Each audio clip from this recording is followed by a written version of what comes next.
Assalamualaikum warahmatullahi wabarakatuh. Anda rindu mendengarkan kajian-kajian dari ustadz-ustadz kita dari Aceh? Kunjungi channel YouTube Maulizul Akbar NAD. Subscribe, like, share, komen.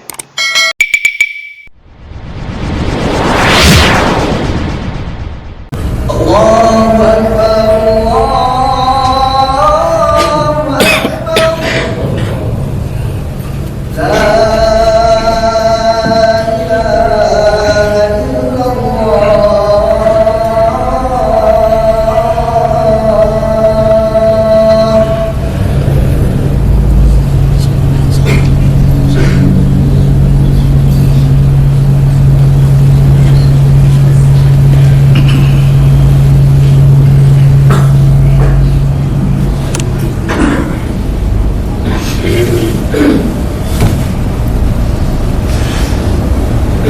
Alhamdulillahi Rabbil Alamin, hamdan katsiran tayyiban mubarakan fihi. Asyhadu an la ilaha illallah wahdahu la syarika lah, wa asyhadu anna Muhammadan abduhu wa rasuluhul karim. Allahumma salli wa sallim ala nabiyyina wa sayyidina al-Mustafa Muhammadin wa ala alihi wa ashabihi ajma'in. Amma ba'd. Fa ya ibadallah, أوصيكم وإياي بتقوى الله فقد فاز المتقون. أعوذ بالله من الشيطان الرجيم. بسم الله الرحمن الرحيم. فخلف من بعدهم خلف أضاعوا الصلاة واتبعوا الشهوات فسوف يلقون غيا. صدق الله العظيم. Segala puji bagi Allah, kemudian salawat dan salam kepada Rasulullah, pada keluarga dan seluruh sahabat-sahabatnya, jemaah Jumat yang Allah muliakan insyaAllah di dunia dan di akhirat. Salah satu daripada ayat Allah dalam surat Maryam ayat 59, dan sebelum ayat itu Allah menceritakan tentang orang-orang yang mulia, orang-orang yang taat kepada Allah, mulai dari Nabi Allah Adam sampai kepada orang-orang yang terbawa ma'anuh wa mimman hamalna ma'anuh, orang-orang yang berada di atas kapalnya Nabi Nuh, kemudian disambung oleh keturunannya Ibrahim alaihi salam, keturunannya Yaqub alaihi salam, sampai kepada Rasulullah, lalu disambung oleh generasi terbaik sahabat alaihimussalam, dan kemudian disambung generasi tabi'in, tabi'in. Itu adalah generasi-generasi terbaik, kata Allah Subhanahu wa taala, dan itu berdasarkan hadis-hadis Nabi sallallahu alaihi wasallam. Nah, setelah ayat itu barulah Allah mengatakan fa khalafa min ba'dihim khalfun adha'us salah wattaba'us syahawat. Kata Allah, setelah zaman yang terbaik itu, maka muncullah sekelompok manusia. Khalfun itu bukan satu dua, tapi beramai-ramai, berombongan. Apa yang mereka lakukan? Adha'us salah, mereka menyia-nyiakan salat. Wattaba'us syahawat, dan bukan hanya menyia-nyiakan salat, mereka juga mengikuti hawa nafsunya. Jadi Allah katakan dua perkara yang terjadi setelah orang-orang yang terbaik, yaitu akan muncul sebelum zaman ini dilipat oleh Allah Subhanahu wa taala, sebelum hari ini diganti menjadi hari yang berada di padang mahsyar, sebelum hari pembumian, sebelum hari dihabiskan bumi ini. Allah mengatakan ada satu kelompok atau kelompok banyak yang mereka kerjanya sebelum kiamat, yaitu meninggalkan salat. Dan itu bukan dilakukan sendiri, beramai-ramai. Dan bukan hanya meninggalkan salat, mereka juga memperturutkan hawa nafsu. Dan lihatlah jemaah melakukan Allah Subhanahu wa taala, yang dikatakan oleh Allah dan Nabi sallallahu alaihi wasallam hari ini telah berada di depan mata kita. Lihatlah betapa ramainya Orang-orang yang hari ini kita mengakui berada di tanah-tanah yang baik, yang kita selalu membanggakan Aceh ini dengan kalimat Serambi Mekah, yang selalu kita bangga-banggakan bahawa urung terlebih ada herung donya. Tapi lihatlah pada waktu maghrib, berjalanlah di jalan-jalan, lihatlah kedai-kedai kopi, lihatlah simpang-simpang jalan, berapa orang yang salat, berapa orang yang meninggalkan salat. Sendirikah mereka? Tidak. Kadang-kadang satu warung meninggalkan salat, pemilik warung hanya menutup dengan tirai lalu mematikan lampu, di dalam punuh urung hana ke sembahyang. Siapakah mereka? Dari luarkah mereka? Dari tanah lainkah mereka? Apakah mereka datang dari kelompok bukannya orang-orang yang dipelihara oleh orang tua yang saleh? Ternyata juga saleh orang tuanya, tapi Masya Allah hari ini telah tertinggallah salat dan ditinggalkan oleh orang secara beramai-ramai. Jemaah maka Allah SWT, akibat meninggalkan salat, apa kata Allah? Maka kemudian yang terjadi adalah beramai-ramai memperturutkan hawa nafsu, sembahyang hana, maksiat jalan. Begini keadaannya. Lalu di ujung ayat Allah katakan, fasawfa yalqawna ghayya, tunggulah nanti, tunggulah nanti di hari kiamat mereka akan menemui ghayya. Dalam tafsir disebutkan berbagai macam makna ghayya. Salah satunya adalah lubang-lubang di dalam neraka yang diisi Allah selain daripada api, juga diisi dengan berbagai binatang yang siap melahap orang-orang yang telah meninggalkan salat dan memperturutkan hawa nafsu di dunia. Jemaah maka Allah Subhanahu wa taala, dalam salah satu hadis Nabi sallallahu alaihi wasallam dari Amr bin As radhiyallahu anhu qala Rasulullah sallallahu alaihi wasallam, Rasulullah berkata, man hafaza 'alaiha kana lahu nuran wa burhanan wa najatan. Kata Rasulullah, barang siapa yang memelihara salat, maka sungguh Allah akan memberikan di dalam hatinya nur, cahaya. Jadi pemberian Allah pertama kepada orang yang salat adalah cahaya. Kita butuh cahaya untuk tahu melangkah. Seandainya satu rumah tidak ada cahaya lampu, maka kita pun tidak tahu ke mana arah pintu. Maka orang yang sembahyang, sabi-sabi hati dipetunjuk oleh Allah Subhanahu wa taala. Dia tahu mana halal, dia tahu mana haram. Orang yang salat, wajahnya bersih, sebersih hatinya. Orang yang salat, Allah berikan selalu petunjuk, perlindungan, keberkahan untuk mengambil keputusan-keputusan dalam sesulit apapun. Orang yang salat diberikan cahaya sabar di saat dia ditimpa musibah. Semua itu pemberian Allah kepada siapa? Yang salat, kata Rasulullah. Lalu Rasulullah menyambung, selain daripada diberikannya nur, juga diberikan burhan. Burhan itu tanda bukti atau petunjuk. Burhan itulah yang menyelamatkan kita dari maksiat. Dan ini cocok dengan ayat Allah, innas salat tanha 'anil fahsya wal munkar. Nabi Yusuf alaihi salam ketika dikejar oleh Zulaikha, Nabi Yusuf tahu pintu telah terkunci.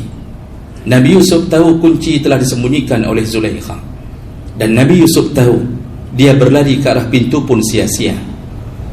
Dan perlu kita ketahui bahawa Allah yang menjelaskan sendiri bahawa Nabi Yusuf alaihi salam pun mencintai Zulaikha. Dan itu tanda normalnya seorang laki-laki. Jadi bukan bermakna Nabi Yusuf tidak suka. Nabi Yusuf pun suka. Walaqad hammat bihi wa hamma biha. Zulaikha cinta mati pada Yusuf, Yusuf pun cinta mati pada Zulaikha. Allah yang mengatakan itu. Namun ketika Zulaikha mengajaknya untuk berzina, pintu telah dikunci, suaminya telah pergi. Tidak ada sedikit pun kesempatan orang untuk mengetahui perbuatan mereka. Nabi Yusuf ditolong oleh Allah. Bagaimana kata Allah? Laula ra'a burhana rabbih. Seandainya Nabi Yusuf tidak melihat burhan dari Tuhannya, pasti dia berzina. Nah, burhan ini dalam tafsir disebutkan adalah petunjuk dari Allah, dan itu hasil daripada salatnya, hasil daripada ibadahnya kepada Allah. Ada yang mengatakan bahawa tiba-tiba hatinya mendapatkan bisikan, jangan wahai Yusuf, rugilah selama ini engkau beribadah kepada Allah, hancurlah semua amalmu. Ada juga ahli tafsir yang mengatakan Nabi Yusuf dinampakkan Allah gambar ayahnya. Tiba-tiba nampak gambar ayahnya Yaqub alaihissalam, dan ayahnya lah yang mengatakan, jangan wahai anakku, jangan lakukan itu, rugilah ibadahmu. Begitulah burhan yang datang menolong kita. Maka orang yang salat, walaupun ada rencana berbuat maksiat, siapa yang tidak tergoda dengan seorang perempuan yang cantik walaupun dia pelacur? Tapi ketika kita salat, ada sesuatu yang membisikkan dalam hati kita, jangan lakukan, rugilah engkau. Kalau sempat engkau mati dalam keadaan berzina, maka habislah dirimu di akhirat nanti. Engkau mati dalam keadaan su'ul khatimah. Bisikan-bisikan itu datang dari siapa? Burhan. Dan burhan itu siapa yang kirimkan? Adalah Allah. Kenapa Allah kirimkan burhan? Untuk menjaga kita dari maksiat. Gara-gara nak semayang, maka urung-urung ronyo yang pubut judi Madinah, yang pubut-pubut maksiat ronyo, tidak ada rasa takut sedikit pun. Itu semua akibat mereka meninggalkan salat, sehingga tidak ada pintu pagarnya sedikit pun. Jadi hanaya li ke Allah, mubacut hanaya li ke Allah. Seakan-akan mereka punya orang dalam di dalam surga, sudah berbuat maksiat habis-habisan, lalu bermohon-mohon kepada Allah untuk masuk ke dalam surganya. Jemaah ke Allah. Lalu Allah berikan jaminan ketiga bagi orang yang salat, wa najatan, dan Allah berikan najat, yaitu keselamatan di akhirat nanti. Dipastikan orang yang salat, setelah diperiksa oleh Allah tentang salatnya, diterima oleh Allah, maka dihitunglah semua amal yang lain, dan insya-Allah orang yang pelihara salat maka akan dimasukkan ke dalam surganya, dan itu adalah najat, itu adalah keselamatan. Lalu kemudian Rasulullah menyambung hadis ini dengan mengatakan, wa man lam yuhafiz 'alaiha, barang siapa yang tidak menjaga salat, lam yakun lahu nur, Allah tidak akan berikan cahaya kepadanya.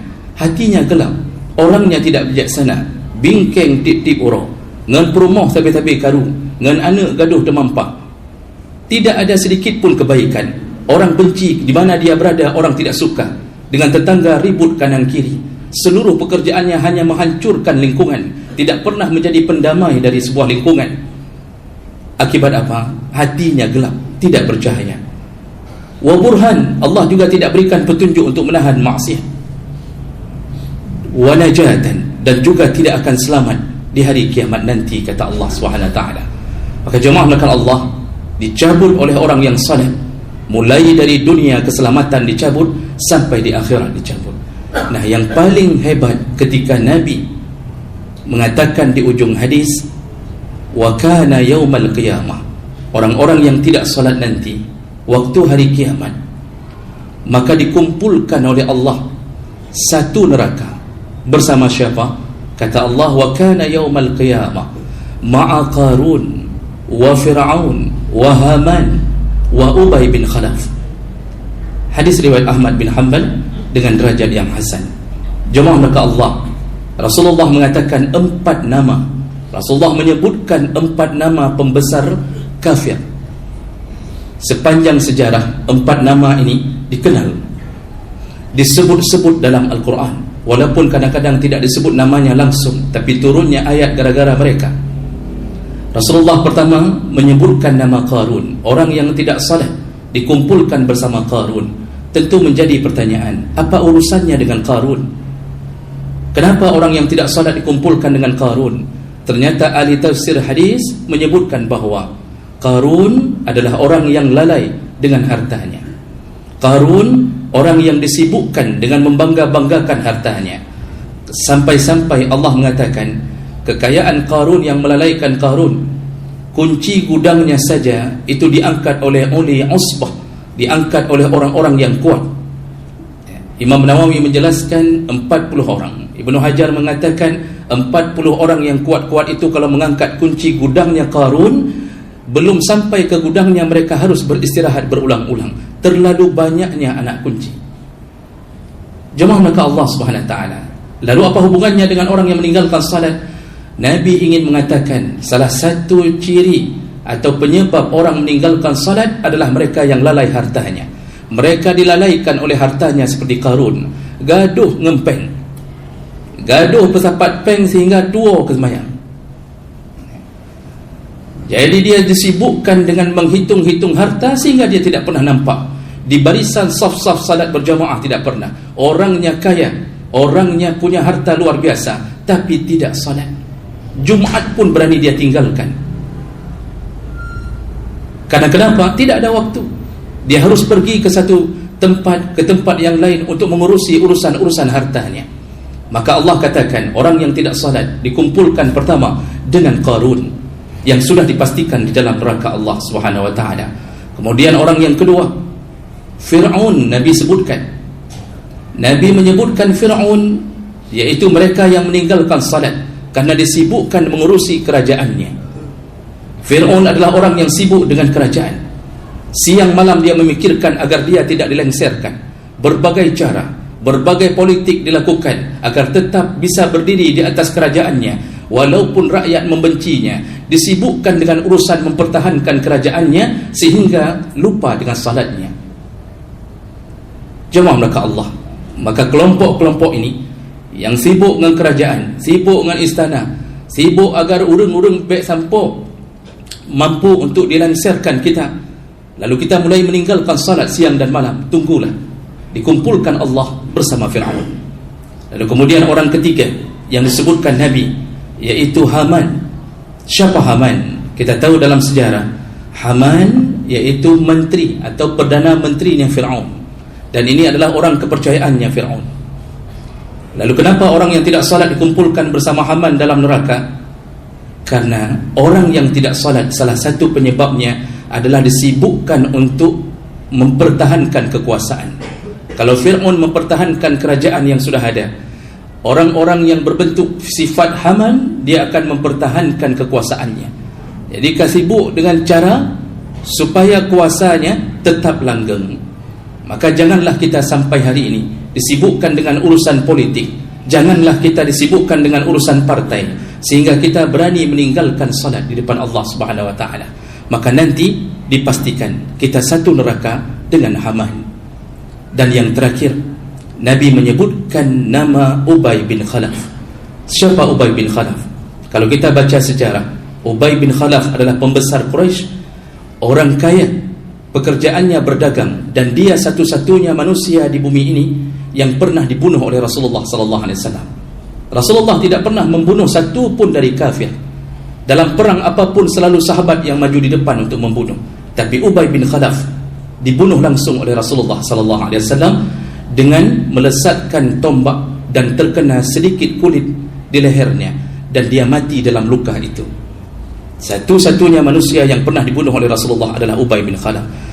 Dia seorang pedagang kaya dan kerjanya menghina-hina Nabi sallallahu alaihi wasallam. Maka jemaah mereka Allah Subhanahu wa taala, apa maksudnya sehingga Nabi mengatakan orang tidak salat dikumpulkan bersama Ubay bin Khalaf dalam satu neraka? Pekerjaan Ubay bin Khalaf adalah berdagang. Ahli tafsir hadis menyebutkan orang-orang yang disibukkan dengan perdagangannya. Hana tup-tup kedai, hana piuh-piuh bak wing becak, hana piuh-piuh bak butnya butji yang mentukang hana piuh. Yang supir-supir L300 tidak pernah berhenti untuk salat. Siang malam sibuk di jalan, disibukkan berdagang, baik jual beli langsung dengan barang atau jual beli jasa. Kasibuk ngenyan, hanali gedoho arah kiblat. Maka mereka dikumpulkan satu neraka dengan Ubay bin Khalaf. Maka berhati-hatilah kita yang punya perdagangan. Menyokat truk bawa teh semayang, tutuplah. Jangan ragu, jangan mengira 15 minit kita kehilangan pelanggan. 15 menit itulah Allah mencurahkan rezekinya, segala-gala keberkahannya. Noknya na yang ya tuk kedai gara-gara takut na 5 truk 18 menitnya. Maka jemaah mereka Allah Subhanahu wa taala, inilah peringatan dari Nabi sallallahu alaihi wasallam. Maka jangan jadi kita orang-orang yang meninggalkan salat di akhir zaman. Bertemulah dengan Allah ketika nyawa ini dicabut oleh malaikat maut. Bertemulah dengan Allah setelah melakukan salat. Mudah-mudahan Allah selamatkan kita, dan mudah-mudahan tausiah singkat ini bermanfaat kepada kita. Innal hamdalillah nasta'inuhu wa nastaghfiruh wa na'udzu bihi min shururi anfusina wa min sayyiati a'malina. Man yahdihillahu fala mudilla lahu wa man yudlil fala hadiya lahu. Asyhadu an la ilaha illallah wahdahu la syarika lahu wa asyhadu anna Muhammadan 'abduhu wa rasuluhul karim. Allahumma shalli wa sallim على نبينا وسيدنا محمد وعلى آله وأصحابه أجمعين. أما بعد فيا عباد الله أوصيكم وإياي بتقوى الله فقد فاز المتقون.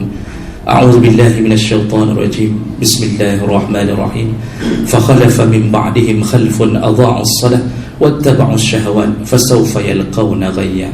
بارك الله لي ولكم في القرآن العظيم ونفعني وإياكم بما فيه من الآيات والذكر الحكيم وتقبل الله مني ومنكم تلاوته إنه هو السميع العليم.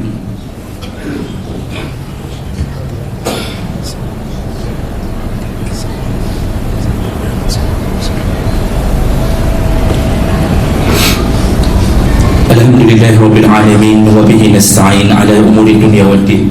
أشهد أن لا إله إلا الله وحده لا شريك له وأشهد أن محمدا عبده ورسوله الكريم. اللهم صل وسلم على نبينا وسيدنا محمد وعلى آله وأصحابه أجمعين. أما بعد فيا عباد الله اتقوا الله حق تقاته ولا تموتن إلا وأنتم مسلمون. أعوذ بالله من الشيطان الرجيم. بسم الله الرحمن الرحيم. إن الله وملائكته يصلون على النبي يا أيها الذين آمنوا صلوا عليه وسلموا تسليما. اللهم اغفر للمسلمين والمسلمات والمؤمنين والمؤمنات الأحياء منهم والأموات وتابع بيننا وبينهم بالخيرات وتقبل يا سميع قريب مجيب الدعوات. اللهم أعنا على ذكرك وشكرك وحسن عبادتك. ربنا آتنا في الدنيا حسنة وفي الآخرة حسنة وقنا عذاب النار والحمد لله رب العالمين ولذكر الله أكبر والله يعلم ما تصنعون وأقيموا الصلاة.